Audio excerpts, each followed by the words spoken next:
திருநெல்வேலி மாவட்டத்துல இருந்து மும்பைக்கு சென்று கேங்ஸ்டரா உருவெடுக்கும் முத்து என்ற 21 வயது இளைஞனின் வாழ்க்கையே வெந்து தணிந்தது காடு. கல்லூரி படிப்பை முடிச்சிட்டு அப்பா செஞ்சிட்டு இருந்த முள் வெட்டி விற்கும் வேலை பார்க்கும் முத்துங்கிற இளைஞனா நடிச்சிருக்காரு சிம்பு. வேலை பார்க்கும் இடத்துல நடக்கிற சிறிய பிரச்சனைக்கு கடுமையா கோபப்படுறாரு முத்து.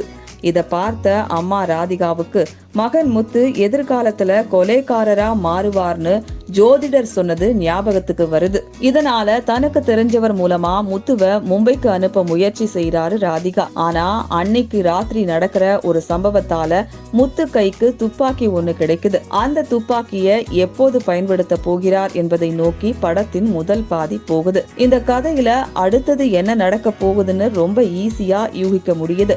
மேலும் முத்துவின் வாழ்க்கைய அழுத்தமா சொல்றேன்னு ஏராளமான காட்சிகளை இழுத்து சொல்லி இருக்காரு இயக்குனர். படத்துல அடியாட்கள் வாழ்க்கையில என்ன நடக்குது, எப்படி தடம் மாறுறாங்க, அதுல இருந்து வெளிவர முடியாதா என்பதை நிதானமான திரைக்கதை மூலமா சொல்லி இருக்காங்க.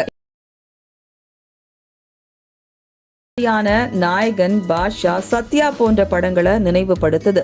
ஆனா அந்த படங்களின் சுவாரஸ்யங்களை வெந்து தணிந்தது காடு கொடுக்கலன்னு தான் சொல்லணும். கௌதம் வாசுதேவ் மேனன் படங்கள்னாலே பொதுவா ரொமான்ஸ் காட்சிகள் அதிகமா இருக்கும். இந்த படத்துல அதுவும் ரொம்ப குறைவா தான் இருக்கு. இருந்தாலும் சில காட்சிகள் ரசிக்கும்படியா இருக்கு. வினை தாண்டி வருவாயா படத்துல தன்னை விட 1 வயது அதிகமான பொண்ணை காதலிப்பாரு. இந்த படத்துல தன்னை விட 4 வயது அதிகமான பொண்ணை காதலிக்கிறாரு சிம்பு. வெந்து தணிந்தது காடு படத்தை பொறுத்த வரைக்கும் சிறப்பான நடிப்பை வெளிப்படுத்தி இருக்காரு சிம்பு.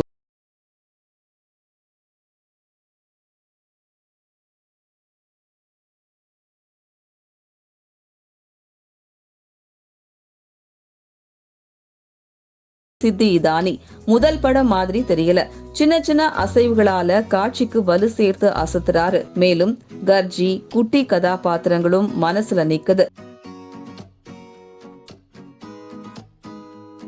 ஒரு கட்டத்துக்கு மேல ஒரே இசை பின்னணியில கேட்டுக்கிட்டே இருக்கு. இயக்குனர் கௌதம் வாசுதேவ் மேனன் இயக்கிய வினை தாண்டி வருவாயா படத்துல சிம்பு VTV கணேஷ் கிட்ட ஒரு கதை சொல்வாரு. அந்த கதையை தான் வெந்து தணிந்தது காடுன்னு படம் எடுத்திருக்காரு கௌதம்.